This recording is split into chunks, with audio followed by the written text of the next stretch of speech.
Hey, this is Todd. I know it's been a minute, and I promise I'm working on more content as soon as my work from home, everything at home, riddled brain can put things in order. But I did want to touch base on a couple of sessions that I had in my Play by Discord campaign. So I'm going to be talking about two episodes, and there's a plane flying overhead. I don't know how noisy that's coming in, but let me give it a second.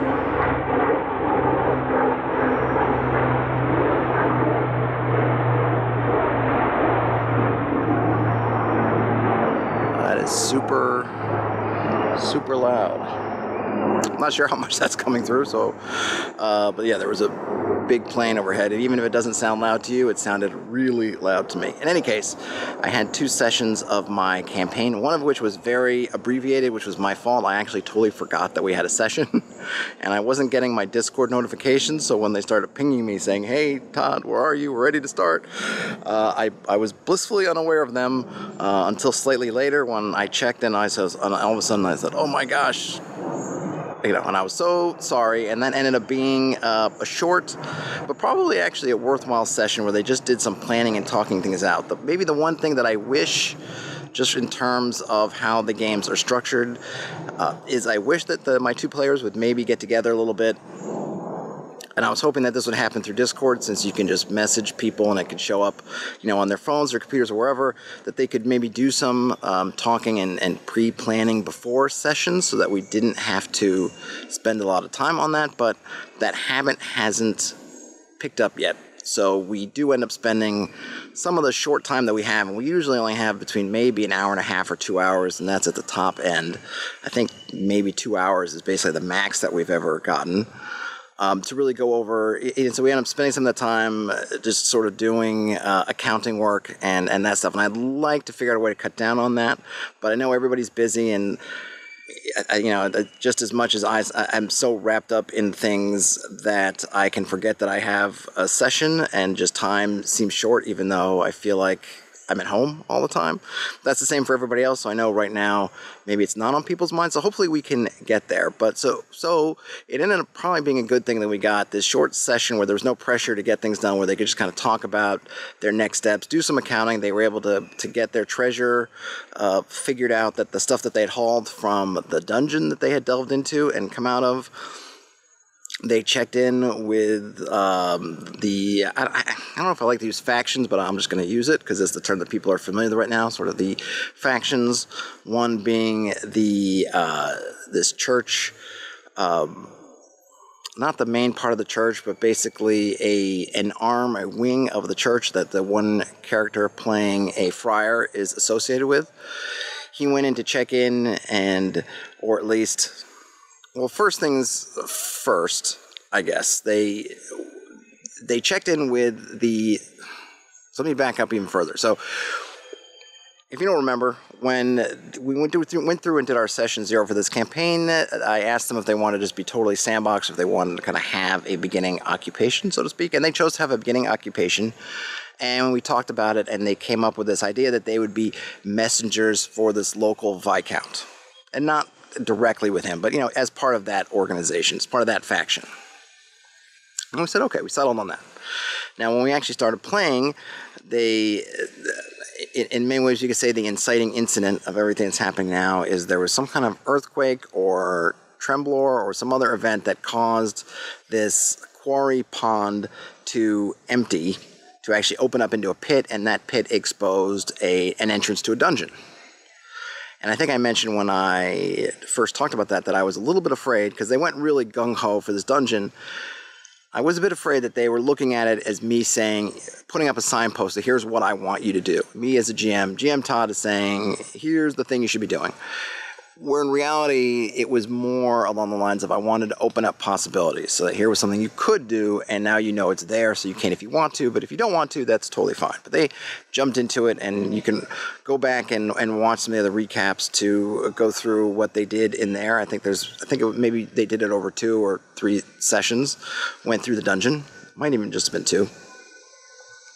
Now they've come out of the dungeon, and they went back to kind of check in with these two factions. So one of them went to check in with their fraternal order. The other one went to check in with the Viscount. And I had thought about these things where I wanted to, like I said, I introduced the dungeon to introduce one set of possibilities, and I wanted them to have at least one job out there that they could do to kind of introduce those other possibilities.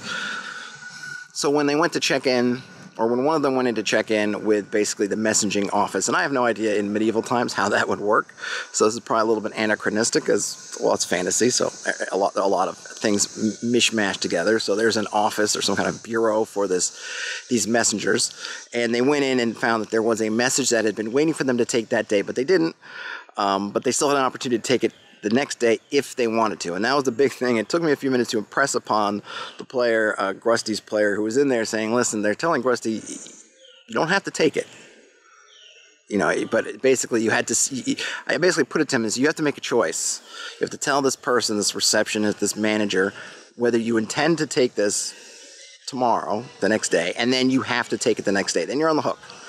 Or you can say, I can't take it for X, Y, and Z, or no thank you, and they will pass it on to another messenger. So I wanted to make it clear that it was not something you had to do. But I did make it clear that you had to tell this person at this moment if you were going to take it or not. So you had to make a choice. Because they were, you know, and you know, good for them. They were trying to figure out what to do next, right? Oh, do we do this job? Oh, do we go back in the dungeon right away? What do we want to do? So I just wanted to point that out and say, hey, look, this job's here waiting for you. I am recalling that you had mentioned that this would be your occupation going forward, but I totally get it if other interests or other possibilities have superseded that and you'd want to kind of let that fade away, at least for the moment. That's fine. This was not my official campaign hook, as this is going to start all the events, because I'm running basically a sandbox. So this was totally optional. I wanted to make sure they understood it was optional, but I also wanted this idea of now you're going to commit. If you say we want it, you're going to get it, and then you're going to commit to taking it. So they went back and forth a little bit. They decided to take it. Then the Atreides went to his order, and Atreides' character is he's always looking to get these angles. He's always looking to kind of get information, get stuff. But I'm trying to impress upon him that things are transactional here. People aren't just going to hand you information because you come up and say, hey, I'm Atreides and I just went in this dungeon. Tell me everything you know about it. Number one, they just discovered something. I don't know if you can hear that, but there's a guy who's singing loudly in the background, but he's moving off. I'm trying to impress upon that player that, look, this is, you know, I always try to use the terminology from Mad Max 3, nothing's free in Bartertown. Everything's a transaction. You're coming to people and you're just asking for something, asking them to give you something for nothing. You're not going to be very successful. I'm also trying to impress on him that him and Grusty, these player characters, part of what makes them unique is that they have this potential, they have this desire to be more than what society may have cast them as. So he was in the kind of cafeteria, the main hall of his fraternal chapter house, and he's trying to hit up all these brothers who are sitting around just trying to eat their gruel, who've spent the day cleaning up because there was this trembler or earthquake earlier in the day. They've just been cleaning up and doing all their chores. They just want to eat and go home, and they're going to go to sleep. Not go home, they're already at home, but go to their bed chambers, go to sleep, do their prayers, whatever, and they're going to get up the next day and do it all over again. Most of these, 99% of them, have no ambitions beyond just doing that. It's these rare people, like the player characters, like certain NPCs who want to rise above it, have the ambition to rise above it, have the wherewithal, and have the means to do it. So he started kind of questioning some of his brothers, and they didn't have anything to tell him. And I said, not only do they don't have anything to tell you, but they're kind of getting annoyed because you're there bothering them, and it seems pretty clear that you're trying to kind of find things to elevate yourself within the order. So he's all about trying to move up the ladder. And I say that they see this. They see it. So you're either the guy who talks too much, or you're the guy who clearly is angling for a promotion or whatever, and they have no reason to help you, and most of them don't know anything anyway, and they just want to eat their gruel. But he did manage to make an appointment with someone who's basically one rank above him. he was trying to get a hold of somebody. Like he was coming in, you know, saying, I have this information that I think is super valuable. I want to share it with, you know, the head of the order or something else. And I told him, like, you're not getting anywhere near the head of your order or anybody, not even the head of the chapter house, not even the secretary of the head of the chapter house, but somebody who was slightly higher than he was in the pecking order was like, you can, you know, give me a report. Write down on a scroll your report. And then afterwards, you know, I was listening and talking about it, and he was acting like, you know, I have a meeting with this person. And I had to kind of stop and say, okay, time out. If you want to turn this into a meeting, you can try to. He didn't say a meeting. He said you could write him a report. And that was basically where we left things for that. So that was the first part of, if we're calling this a kind of a double-parter single session split into two, because one of them was very short and didn't really get anything done. That part ended with them accepting the job the next day to take this message not very far. They were only going to this place I call Quarry Bridge, and I call it Quarry Bridge because there's a bridge and there's a small kind of fort town there, and it was basically built with a lot of the stone, the stuff that was pulled out of the quarry. So they mined it from stuff from the quarry, so they call it Quarry Bridge. So that's about a half a day's or 2/3 of a day's away. I think maybe it's close to half a day's travel down the road. And so they said, okay, they're going to do that the next day. But before they leave in that morning, Atreides was going to hand off this report to the superior and maybe try to finagle more interaction out of it. Maybe not. So then we came away, it was about a week. You know, a week later, in real time, we come back, and again, I was saying that one of the things I wish is that maybe he could have written up his little report before we started, but he hadn't, and again, I can't really complain because, hey, I had forgotten even that the session was on the week before, and, you know, I don't know what it is about coronavirus, but it just seems to make everything feel like we have no time. So he quickly went and kind of wrote down a brief report, which was interesting because he's trying to be slick about it, which I appreciate. He's not trying to tell them everything. Trying to give them enough, take some credit, which is, you know, hey, look, he is trying to work his way up the order. So he tries to take a little credit for doing something, tries to insinuate at least, or maybe state how this could be very important for the order and for this, you know, just the Viscounty that they're in, all this stuff, but not telling a whole lot about what they saw, what they found, because they did find some loot, and I don't think he's decided what they're going to turn in yet. They're also being kind of very... And this is something that I also explained to them. Look, you can. I said that there's basically a quartermaster at the keep, at the Viscount's keep, who will exchange your treasure for money, somewhere they could sell it. Not a general store, but something they can do. But I also explained to them that you start carrying out bags and bags of coins. A, it's a lot to carry because I am using encumbrance. B, it's very noticeable. See a guy coming around like literally Mr. Moneybags. Going to look like Mr. Moneybags, right? So that might be a problem or not, depending. But you're definitely going to be visible that you have come into a lot of money. Whereas gems, you can hide them away, you can sneak them around, you can do kind of things with them, make them less conspicuous. So they were very deliberate about how much they were going to exchange. They really only exchanged a little bit so far, get them kind of some kind of walking around money, some kind of, you know, some pocket change, but they kept most of it in gems. So we did that really quick transaction. Then Atreides went and handed in his report, and the guy kind of read it over. And you know, again, like I don't want them. One of the things I'm trying to avoid is this concept of we're going to go get missions from the NPCs, and I feel like that particularly Atreides character, Atreides player, would maybe fall into that rhythm if I gave it to them. I'm going to hand this in the order, then the order is going to pat me on the back and they're going to give me something to do, and then we'll go and do that, and I'll just be, and it will be fulfilling for them. It's not necessarily a bad thing, because I think part of him, at least for the moment, is interested in rising up through the levels of his order, and how he sees that on a fictional level is impressing upon the order the things that he's done, impressing upon them to do these things and give him bigger goals and give him things which can then lead to rewards, which can, right? And that's great.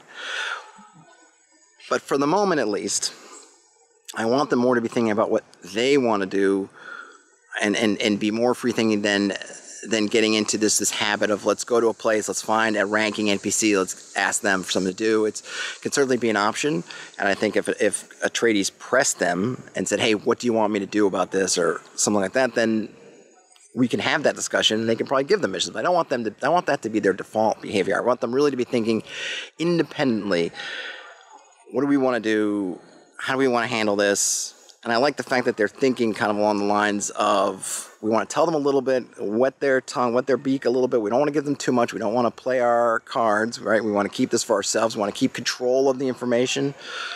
So we're just going to give them a little bit, see if they're interested, see if that gets us a little cachet, and then we'll see how we can play it. That's all very smart. I like that kind of play, and they're into that. That's great.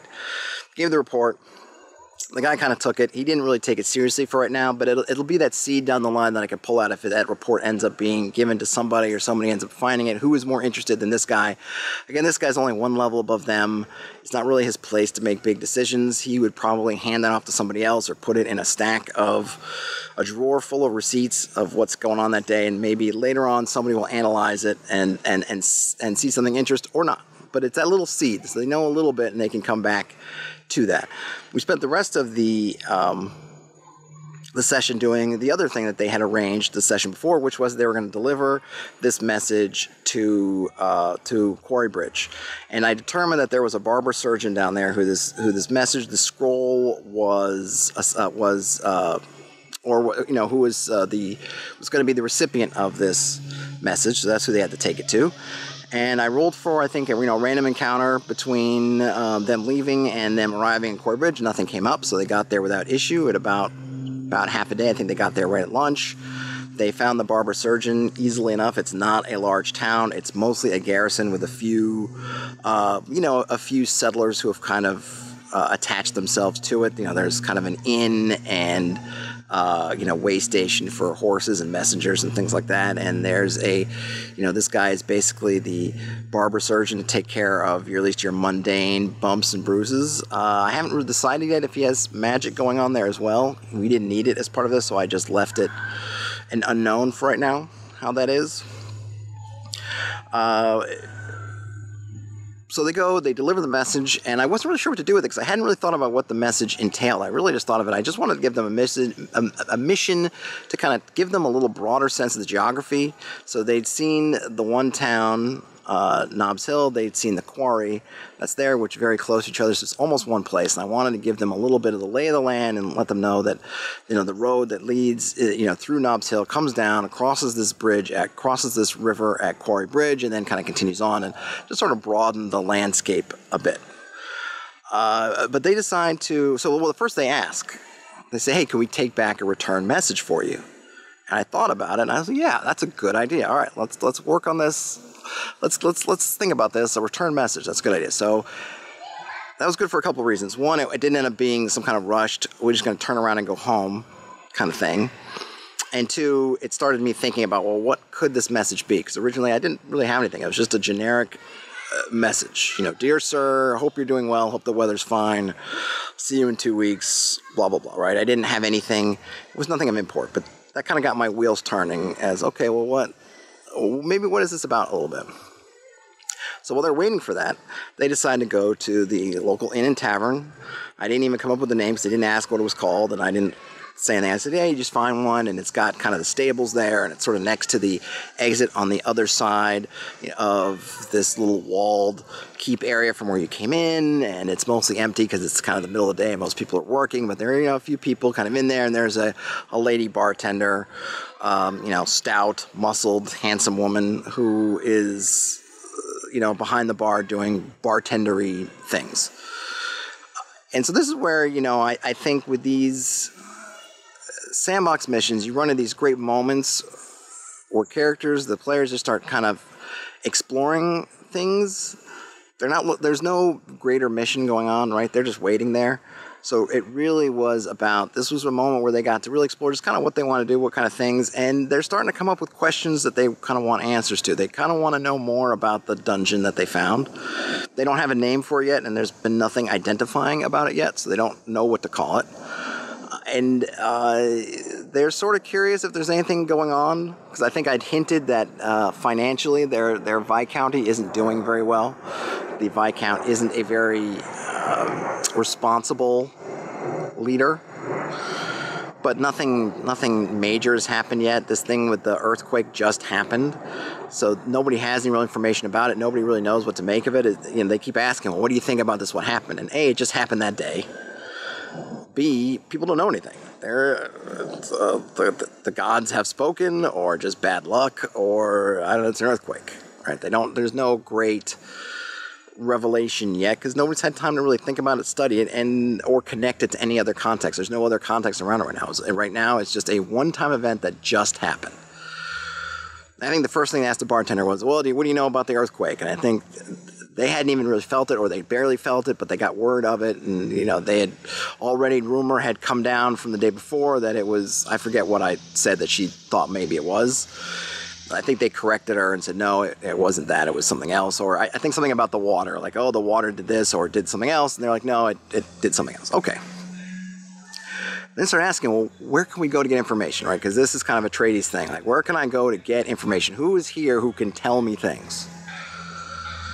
And I remember I said before, I've been trying to impress upon them that A, there's no something for nothing around here, and B, most of the people aren't going to know anything. And the people who know things, you're a first level nobody right now. You do have more potential than the other nobodies who are populating most of these places. But you're still, on the grand scheme of things, you haven't proven yourself to be worthwhile as an ally or useful as a tool or any reason for anyone to really be talking about you. So the first thing they mention is, yeah, well, there's the guy who's in charge of this garrison, but he doesn't really come out much, and he's definitely not going to talk to you. But I think they kept pressing for, like, is there anybody? And so I decided, well, you know what? Let's just throw something out there. So I have her start talking about this weird woman who lives out in the wilds, kind of beyond, on the far side of the river, well, the side they cross, but kind of further away from Nobbs Hill on this side of the river, that there's some woman who lives in the woods. She might live in a cave. She might be a witch, but she's kind of a soothsayer, someone who knows things, someone who definitely knows more in tune with things than, she's got connections to more than just mundane sources of information. The idea being that if you really want to learn something, most people don't know anything. The people who know things aren't going to talk to you, but this person, she's got connections, or she's got spells, she's got something. This person doesn't know, the bartender doesn't know what it is, but she's someone that some people can go to when they're in sort of times of need, when they really need to know something, get something done, and can do things for them. And I have no idea what this creature is. If it's a witch, if it's some kind of just a powerful magic user, or maybe not even a powerful, maybe just a magic user who's slightly more powerful than they are, I have no idea. But I threw that out there. And I also said something which they didn't really quite understand. They still haven't, so I might be able, so I feel like I can have some fun with this. I said that it's for a price, but the price, it's going to be up to the question. So how much you have to give her, and there's no price list. You have to determine what your question is worth, and that's what you're supposed to pay off to her. And if you short her, she feels slighted by your offering. Shit can go sideways. Things can go sideways. I hardly ever curse on the channel, so I apologize for that. Things can go sideways. So I like that wrinkle because I want to give them a little bit of scare that, like, this is for real. This is something where you're going to have to think about it.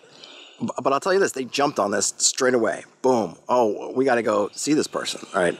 They're waiting for this return message. And so they're thinking like, well, we can just, that guy can wait. We can go do this. We can go find this one. We want to ask them. They always want to ask them. And they were like, well, how much should we pay her? And I reiterated a couple times. I said, remember, it's going to be commensurate with the question. All right, you got to know what you got. I was trying to get them to think about. You have to know what you're going to ask, then you have to kind of think of what the value of what you're going to ask is, and then that's what you're supposed to give her. They were dithering about, it should be this much, should be that much. They have these jewels, they have these gems that they found that they could potentially donate, but they had all these questions. And then I decided to have this other thing drop, which was the barber surgeon had a chance to read the message and respond to it, and now he comes back to find them. They're about to leave to go find this woman, having decided that whatever the barber surgeon's message is, it can wait. He can leave it at the tavern, they'll come back and get it. They're going to go find this soothsayer woman. Right as they're leaving, the barber surgeon runs into them, presses this message into their hands with trembling fingers. He's kind of shaken. He's babbling something. I don't remember what I said, but it was something that was kind of portentous or I meant it to be, and I think they took it as such. And I remember they kept trying to, they were, you know, he kind of just took it and then kind of almost ran away from them back to his shop. And they kind of went after him a little bit, like, well, what about, what did you mean? You know, and he doesn't answer them. So now they have this message, now they have this other thing they want to do, and somewhere in here they started talking about, and they literally said this, like what is our ambition? Like, what do we want to do? And when they started talking about this, like, in my mind, I fist bumped, like, you know, Napoleon Dynamite, like, yes, because this is really what I want them, my hope is, right? And in a sandbox game, you really need players who are going to think about either A, what they want to do as players, because what's fun to the player, they could chase that, and or B, what they want their characters to do, and hopefully they find these things that they want to do and their characters do, and they're basically lined up, right? My character wants to find this thing, and me as a player, I want to delve into mega dungeons, and my character wants to find something at the bottom of this mega dungeon, so this is what I want to try to do. And they were thinking about, like, well, what do we really want to do? Right? Do we want to, you know, and they were talking about, I really want to go back in that dungeon. I want to see what's what. And so I was like, well, now, you know, particularly now that this message is turned and now this return is something, like, I kind of want to know what's going on with this message. What's happening with that?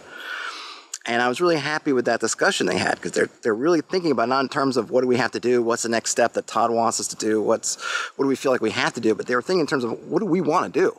You know, I want to know about this message now. Now my curiosity's up. But I also want to go into that dungeon, and I kind of want to know I want this woman to tell us stuff about the dungeon. So they kind of went back and forth. They decided to, you know, obviously take the message, but go see the woman before they turn back. So now I say, okay, well, it's kind of the afternoon, and they're leaving town, and I told them, I said, you don't know exactly where this woman is. You have very vague directions of basically they're going to be on the main road, there's going to be some kind of dirt path that's kind of a lesser path, so it's going to kind of go off into the woods, and that's all you know. But they were fine with it. I kind of was thinking, well, is that going to make them turn back? Are they going to go back and ask for better directions or whatever? No, they're like, well, we're going. So, fair enough. So I have them set out, and one of the things I wanted them to do, I want to make sure that stuff isn't so close they feel like they can get everything done, and that they're going to be making decisions. So they took the message, which is fine, but they didn't take it back right away. And I want there to potentially be consequences for that. If they could go hit the message, hit the woman, and then be back and do everything in the kind of time where essentially they couldn't, there's no consequences for it, I don't want that to be. I want that if they make the decision to go see this woman, which they did, there's going to be some stuff they can gain. But now this Barbara Search's message is delayed. And does that delay mean anything? I don't know, because I don't really know what's in the message yet. I haven't even figured out where I'm going with this chain, but now they've started down this path, and now there's potentially a consequence I can play with because they didn't take the message back right away. They knew he was panicked, gave him something, but they decided to go this other way first. So that will have consequences, and I'll have fun playing with those. So I wanted to impress upon them that they're probably not going to get there in a day, in the rest of the day, and definitely not get there in the rest of the day and then turn around and go all the way back in the day. But they were fine with that. So they get to the crossroads, and they turn to try to follow that path, and the path is leading through some very kind of shallow hillocks, really just kind of rolling meadows, not really tall enough to be, I don't even know what a hillock, if there's a minimum height for a hillock, it'd probably be below that, but you could stand in the dip of the hillocks, and it would be maybe this hillocks would be maybe the height of you know, man's height tall, so, you know, 6 feet high or something, kind of rolling around, I don't know. They get in there, and I rolled for a random counter, and I got gnolls. And I posted this for my patrons, and I'll put a link here. I decided to take these gnolls and make a different version of them. So I wrote up basically a little OSR version of my modified gnolls, but I rolled up these gnolls, and as I've mentioned in the videos I've talked about with random encounters, I think if you can do this, the best way to do this is that you may be rolling up the encounter randomly. It doesn't feel randomly in the fiction. So to the players, it doesn't feel like, oh, just some gnolls dropped from the sky and now they're just there. It's, you know, what are they doing here? What do they want? So I thought about it for a second. Oh, what are they doing here? What do they want? They're hunting somebody. I had in mind they were probably hunting the PCs, but I left it vague enough that doesn't have to be. It could be that they're just there, but that they're hunting somebody. They have a quarry. They have this thing that they're chasing after. They're being, you know, I know, they're being more like hounds, right? That they're off on the hunt. They've got the scent of something and they're chasing it. So they hadn't seen the players yet, and the players heard them. They heard the kind of howling and the yipping, this kind of back and forth as I tried to describe to them what the sounds of these gnolls chattering back and forth sounded like, calling over some distance. And they're impressing upon them, A, there's a kind of a pack of them, and B, that they're kind of ranging around and they're yipping and howling and barking back and forth. And Grusty, they duck down into one of these little valleys, and Grusty says, "Oh, I have comprehend languages." So he first time I think casting a spell other than summoning his Earth Elemental, which is not here by the way, so it's just the two of them. Casts comprehend languages, rolls, succeeds. I don't think he lost any spell dice, any of his hero dice, so he just rolled, succeeded on the spell. So he starts getting these snippets of conversation where they're talking about that they have the scent of something, they're kind of looking for it, they need to find it, whatever, it's nearby, and they start thinking of, what to do. Right now, they're kind of ducked down, they seem to be in a good spot. It was where they were going to camp, and they were already being wary, so they hadn't lit a campfire or anything like that. So they were wondering what to do, and were these things hunting them, or was it just coincidence? And kind of what to do about it. And that's where I ended the session, because we were kind of getting up near the limit. One of the guys has to pretty much leave on the button, because he has appointment. It's in between some of his appointments that he takes, so he has to just, he has clients, so he has to get off the line, and I think drive over to where he needs to go. So we don't really have time to be flexible. And plus, I didn't want to get into combat necessarily, if it was going to be combat, just because that would take longer, and I always think if you can kind of cut it off, maybe not quite at session time, but at a nice stopping point, that gives you some tension, that kind of cliffhanger stopping point, do it. So I stopped it there, where they were figuring out what to do with these gnolls. Now, as far as what I want to do, I'm not exactly sure, but I think I'm going to tie it into this thing with a message. They got it to the guy. They got the message to him late because they were in the dungeon, so that's kind of one thing. Then the guy sent them the message, and I think what I was going to have is that this is going to tie into that barber surgeon. I'm not sure if the gnolls will have paid a visit to the barber surgeon, or if they somehow figured out that these guys have the message, or maybe there's somebody else at the keep who's communicating to them. I don't know who the players are behind this, but that these gnolls are definitely hunting them. But I actually rolled poorly for their spot perception check. Essentially, I gave these, I called them, what did I call them? Hyaenadons, and I gave them an ability to basically track quarry, kind of a hunting type skill. And they rolled really poorly on it, so they actually don't know where they are. They knew they were around this area, but they lost the scent, in fact. They just haven't really communicated that clearly amongst themselves, or clearly enough that Grusty has picked it up. So they don't know where they are, but the players don't know that. And they were debating whether to kind of lay low or try to ambush them in some way. And probably bad news is to try to ambush them, because that will obviously expose them. And there are, I think I rolled 8 or 9 of these things. So the probably best bet is for them to lay low, but I think if they lay low, they'll pass by and they'll be okay. But we'll see what happens with that. So we got to end it on a bit of a cliffhanger, which is good. Like I said, between the two sessions, I think the thing that most impressed me most was them talking about kind of things they want to do, trying to really, in terms of what they want to do with this game, right? I think they do seem to understand that this is this scenario, they can do with it what they will. They just need to decide what to do. And they don't have to decide on one thing. They could do multiple things, but they want to figure it out, and I feel like they have this drive to figure it out, and that's great for me. And I don't take any credit in it. I'm not going to say, oh, well, look, behold my GMing skill that they did these things. No, I mean, I'll say that hopefully I gave them enough information where they understood the kind of game they're playing, and that they have the freedom to do these things. But really, it's them enabling themselves and being enabled, or feeling enabled, which if I could take credit for that, sure, I will, but I just really think it's just up to them saying, hey, let's take the bull by the horns and let's figure out what we want to do and do it, which is great. So now we have some wheels that are in motion. We've got a message that I got to figure out what it is and what the responses are and who's involved with it, but that will definitely get going into some of the other intrigue. They still have the dungeon that they seem to be really interested in exploring. They've got this witch woman creature. I'm not sure what it is or who she is. They're going to go to her, and if they get there, if they find her and they get to her, they can maybe ask some questions, and that will have consequences itself. I'm definitely curious about what the question is they're going to ask, or questions. And I'm going to have some fun with that, because it's definitely going to be something where kind of genie-like, that there's definitely an art to asking the right question.